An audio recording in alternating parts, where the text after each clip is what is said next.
The Trout Ticklers, an idyll by Kristyna Corres, from the anthology Writers in Lockdown. A small and unremarkable child who was always wrong in every way and usually being told off for it. Parents were always right, of course, picked her way through damp autumnal grass in her best pair of bed socks and dug into the soft slurries of kitchen waste with intrepid fingers, which fetched and wiped and were soon back in her apron pocket with the prize of a crinkly stone that no one wanted. She wouldn't be allowed to keep the interesting stone, she knew that, so pushed it into a flower bed next to a brickwork scratch on the garden wall. The drift of time is not easy for children to measure, especially one with shame deeply ingrained under her fingernails. But one day, in between the arguments, banging of doors, and rants that fruit from shops nowadays tasted of cloth and water, a bite of plastic shoes took her down to the bottom of the garden path, where she slowed, blinked, and could see the stone had sprouted through its lid of soil, strained and poked through a single viridian leaf. Almost a lifetime later, or so it seemed to the young lady, since that was all of life she remembered, the tree, now lush and tall, produced a gorgeously glowing example of a peach. Just one, so far. Quite petite and very peachy, a weeny bit like she was. This wasn't surprising in itself, except to mention that for all these years her parents had been telling her that the wretched tree was a knee bracken. This is her story. The trout is built from two substances, appetite and suspicion. Look, you're doing it all wrong. Stocky hadn't really encountered girls. At least, he'd seen the grown-up versions, dressing elaborately for occasions, supervising strangers around the house, and breathing jasmine in that rarefied layer of the world which streams 3 feet over children's heads. They discovered atmosphere in Switzerland and only used knives with cheese. Or husbands. This one was different, and it did something awesome. It spoke to boys. He'd first noticed her from about a mile upstream, erratic as she appeared, standing in the middle of a clear, chalk-dashed stream, almost as if she was shepherding it. With an Alice band and her dress pulled up, knotted to hold it clear of the water, she had knees. He'd never seen knees on a girl before, but supposed they needed to have them if they were going to stand on plinths. In a sermon-like doze of meditation, she stuck still for minutes on end, stooping and locked peering into the clear, shallow water as it coolly whisked over pebbles, around the chunkier cobbles, and off across trailing weeds, swooning and swooshing down along the water meadows with its flotilla of leaves, and away toward the town of Stockbridge. The test. There wasn't actually a test, not like in school, just a chalk stream river. But they called it the test because that's where the high and mighty went fishing when they needed to clear their minds.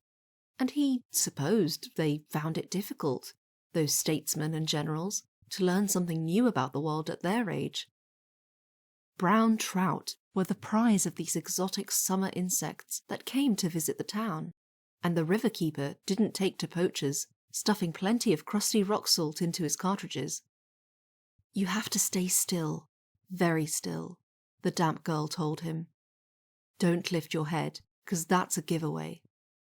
He did as he was instructed, and copied the strange young lady's movements as she scrabbled slightly, then settled and planted her feet, good for the coming hour, in that running tap of a stream. They both leant forward and let their hands enter the glass without a ripple. A sense washed over the boy that he couldn't believe he was doing this. Rivers were for watching, weren't they? Not melding into. Your fingers get cold after a while, but don't let that get to you. Think about the sun warming your back, and imagine being someplace in the middle. And tell me if you see a kingfisher, she added. Okay, he answered. If I'm hunting trout, should I think like a trout? Depends, she answered. If you hunt mushrooms, do you think like a mushroom? She was very patient. Stocky resisted the desire to tip his nose into the flash of water. Trout love to be tickled by weed under their bellies. What you need to do is be the weed, understand? Hold your palms facing up, then curl your fingers and let the fish come to you. Then what do I do? He asked.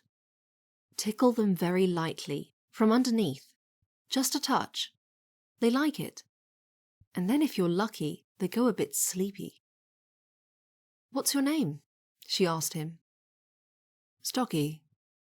My name's Fen. It's funny you being called Stocky and living in Stockbridge, isn't it? Closer to Houghton, actually. That's why you came down from the top end of the river. When do you need to go back to the farm? Not yet. There they craned for an hour or more in the rippling water, immersed in the tide dance of light and fluidity that washed around and under and through them. Legs became stilts, became four in that mirror. Silence was absolute until, at the very last, a large brown trout made Fen's inviting fingers its afternoon rest stop. He watched her evident skill as gentle tickling lulled it to sleep, the patient, weed-like stroking, wondering how many trout she'd taken in the last few years, smuggling them back to wherever she lived, to what he imagined was the nefarious pleasure of her parents. Don't get caught, Fen, and if you do, tell them it was your first time and you did it for a dare. We'll tell you off like the very devil if a policeman brings you home, but we won't really mean anything by it. Something like that, anyway. For a protein tastier than all the tinned beans and instant blancmange at Co-op. For 8 or so minutes she tickled the trout, a voiceless interplay of pretending to be watery grasses, this subtle, soothing dance, and behind it he perceived an iron nerve. This girl would never deviate, temper her resolve, weaken into temptation, nor snatch too soon and lose what she and her loved ones needed. What he was watching was a rock. Hunting. A trance took Stocky, a living daydream of appreciation for this spring-soaked weirdling. Otherworldly she seemed in this reflected light, unimaginable that she could continue to exist anywhere but around those lazy days that yawned before the sultry storms of summer. If he ruined this for her, he would simply die where he stood, a pillar of shame and clumsiness. So instead, he forgot all about his own amateur efforts and waited for Fen to spring her chance. Fen of the Fenlands. Pow! A curtain of splashing, flashing, detonating water, and up the mad thing lifted. A trout in all its thrashing strength, flying, railing, curling around itself, and landing with a heavy thud on the riverbank. A river flows so very far, but never leaves home, a little like passed-down stories. Stocky's grandfather had told him about the wartime enemy bomber that had lost its bearings in the night and ditched its ponderous load around here before it tail-turned home, losing a stick of iron detonations which pockmarked deep craters in a half-mile string along the soft earth of the water meadows. This place seemed to attract bombshells. To complete the elegant antic, Fen waded ashore and wrapped a soon-stunned fish in an inside-out Macintosh coat, then bundled it under the bushes. "Aren't you going to go home?" he asked. "You have to catch yours first. Let's see you try." For another 20 minutes, he stood stock still in the chalk stream, enjoying every moment of being with her. Something was happening to him, but all too soon that reverie was spoiled by the arrival of a swollen belly-finned fish. Fen raised her eyes in warning, which caused him to worry at first, but looking down he could see something had settled. A dark and slippery, very fishy, very real thing of a thing held its position with complicated fin dabbles, which couldn't have been easy. Petrified to move too fast or too soon, Stocky caressed his fingers beneath its belly, not even connecting with the surface at first, and then grew accustomed to the odd sensation of slither. After several minutes with both paws set underneath the trout, as any bear school would tell you, he flipped the fish out of the water like a bag of sand and straight into Fen's arms where, amazingly for a girl, she managed to hold on to it. In those delighted and excited minutes, they picked their way out of the water to the sensation of barefoot on stones, collapsed and snoozed in the meadows for long hours before heading home. Although Stocky tried many times to see the fantastical girl again, his school and holiday schedule made it difficult. A few times he saw her with her parents in town or on her way to school where he couldn't just walk up. Then they didn't have another chance like that one until years later. It was after the Great Hurricane of 1986 that Stocky and Fenn met again, when both had rushed to volunteer to help tug fallen deadwood out of the marshes. She still came down to the river sometimes on summer evenings when home got too intense.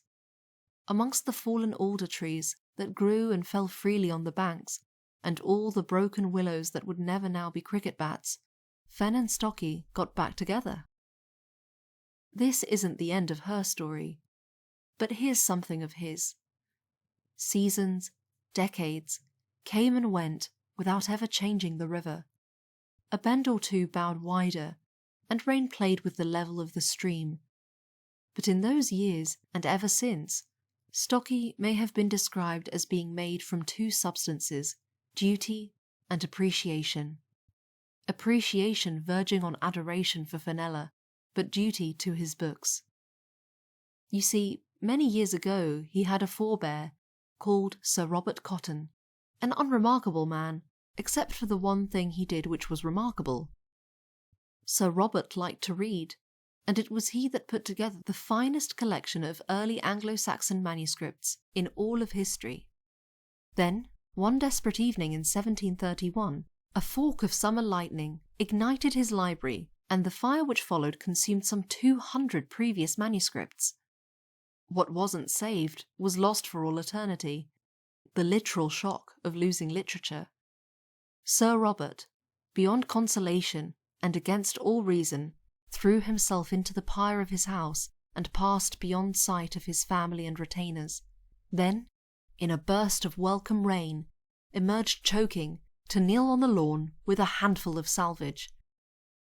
One of the objects was charred, its cover singed beyond saving, but when opened in the aftermath was found to contain the one and only remaining copy of Beowulf. Unique, intact, the poetic legend of the Gates Ascendant. Not a scrap or fragment this, written for the East Saxon kings of Sutton Hoo, the royal court of the Wuffings at Rendlesham Forest, the work that spoke to the Saxons of their ancient heritage in the faraway lands of Hrothgar in Sweden and Denmark. Most people who have read it consider the story dark, rough, horrid and confusing, giving sparse credit that it is a translation, and most of the original tree and kennings are twisted. However, whatever that brutal and nearly lost work inspires in you or anyone else, it formed the first entry in the restoration of England's original public library, founded by an Act of Parliament granted to Sir Robert Cotton in 1701, around which many other odds and ends such as Shakespeare's First Folio and the notes of the Venerable Bede were collected. Then Newton's Principia arrived, and the main bits and pieces by Jane Austen. Robert's life was a muddle, but his vision, alarmingly for some levels of society, had always been to put books into the hands of the public. The cold water stream was carefully, respectfully being bothered again this morning, not by grown-up poachers with their muddied number plates and plunderous dragging sacks, but by a few small children learning the nearly lost and alluringly against the law art of trout tickling. Apart from cupping a stickleback or two into a jam jar or sock, they hadn't seen much to interest them yet, but knew that when the weed was cut short for the summer season, the stream would be stocked and flush with booty. The sun passed out from the last of the clouds and cast its lights and reflections across the water, tinting eddies, trickles, whirlpools, and skin as if painting and strewing uncountable daisies. An elderly couple laid out their picnic on the rural bank and followed the scene as it played out in the water. A child in glasses sat on the verge with his head deep in a book. Bare feet left a trail, forgotten in the flow. A handful of leaves spiraled and dipped through the shallows, and swept past another boy with a stone in hand, raising the arm. But no, he couldn't throw and disturb the tight concentration of another. a narrow bending stick of a girl stood statue still in the river. She'd found a nook inside the bend where the wash slowed, where she had willed herself invisible. A flight of light green and yellow weeds had rooted there, a flowing carpet with occasional gaps, between which she had settled her fingers. Patience and skill in one so young, rolling through sights she could never share with us, communing with the living stream, lest the daydream be broken. Pow! Up came a fish. "Bravo!" said the elderly man, and the youngsters scattered. The girl stood in shock for a second. Wide eyes snapped to another's dimension, then scooped up her trout and ran helter-skelter after the boys. "We're not interested in reporting a crime," said Lady Stockbridge later. "My wife and I would be very grateful if you could tell us from the description who they might be. We weren't blessed with children ourselves, and we wanted to pass something to people like us," Fenn interrupted. The desk sergeant shuffled, unsure about the regularity of this. What with GDPR and everything. "What were you thinking to give them?" "Just some old books. And a bit of river."